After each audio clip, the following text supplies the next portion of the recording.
Welcome everyone. This is Samantha Osiones. And Sofia Capulong. Our topic for today is equality, and our main topic will be Is Equality a Myth? Welcome to our podcast. Sit back, relax, and enjoy the show. A woman named Arlene is walking down the hallway of her work's cafeteria. She's eager to taste her grandmother's specialty sinigang, considering that it's been years since she had tasted them. Oh, how she missed the confronting smell of sampalok on a rainy day, the juiciness and tenderness of the meat that was stewed and simmered in spices. How she would scrunch her face on her sip of the sour broth. As she was finding a seat, she heard her office mates that a man was being paid more than her and they had the same job. Her stainless steel Tupperware echoed through the hallway as it dropped. What you heard was an example of income inequality. But before we start, we have a question for all of you. For the ninth year in a row, which country is the world's most gender equal? Now, let's move on to the definition of equality. So, what is equality? The basic definition of equality is that it is the state of being equal. Equality is an idea of equal opportunity regardless of race, class, and social. Equality also means satisfaction of basic needs of all the person before the special needs and luxuries of some person may be met.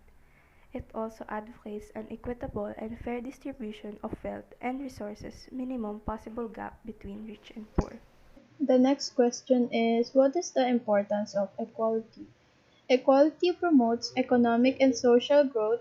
We can ensure equal opportunity and reduce inequalities of income if we eliminate discriminatory laws, policies, and practices. Equality also breeds confidence, productivity, and makes people more sociable. Here, me and my partner prepared a few questions that we will also answer to understand and help us answer the question, is equality a myth? The first question will be, why did inequality worsen? Global inequality has worsened a lot during the past few decades. If we expand more our views beyond usual, we can learn a lot more about how unequal our world has become. Inequality in income. In emerging economies such as China and India, a sustained period of strong economic growth has helped lifted millions of people out of absolute poverty. But the benefits of growth have not been evenly distributed and high levels of income inequality have risen further. Among the dynamic emerging economies, only Brazil managed to strongly reduce inequality, but the gap between rich and poor is still. Inequality in education. Inequalities that surface in the job market are often entrenched during education, which put those at the bottom at a serious disadvantage. Poorer students struggle to compete with their wealthier classmates and go on to lower levels of education attainment, smaller salaries, and most strikingly, shorter lives. And the last reason is the pandemic. The coronavirus pandemic has worsened global inequality, both social and geographically. Angus Deaton, who is an economist, said that rising inequality has a lot to do with jobs. Restrictions on activity that were introduced. Pandemic have hit poorer workers particularly hard, driving the greatest loss of the global output in modern history. Poor workers are becoming poorer, inequality between countries is rising, and the rich are getting richer. What is the statistical relationship between inequality and social problems? The size of the impact in studies that indicate that income inequality causes health and social problems appear small in statistical terms, but since these studies include whole communities, the numbers of lives involved are large. According to one research, the death toll from income inequality in the United States in 1990 was the same as the death toll from lung cancer, diabetes, motor vehicle accidents, HIV related causes, suicide, and homicide combined.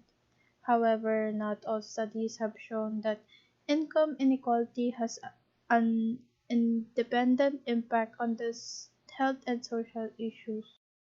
The next question is, are we satisfied with the equality that we have? Although gender inequality wasn't as bad as it was before, women are still oppressed in countries like India. Women are still at a disadvantage in several important ways.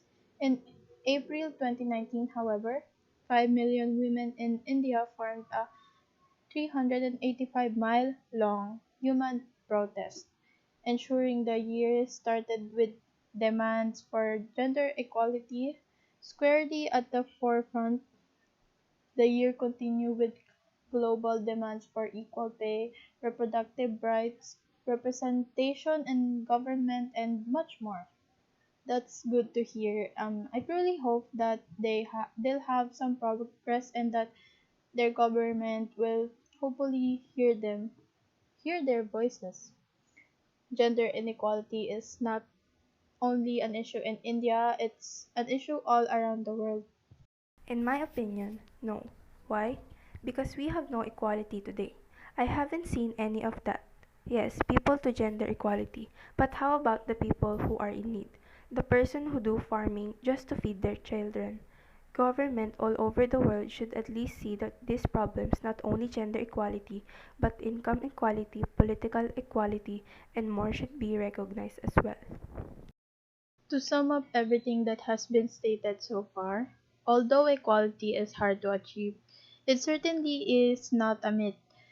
Remember the question at the start? The answer there is Iceland. Yes, Iceland is the most gender equal country in the world. Again, this is Sofia K. Capulong. And Samantha Osiones. Thank you for listening to our podcast. We hope you enjoyed it and we hope that you have learned something from our podcast. Thank you and mabuhay.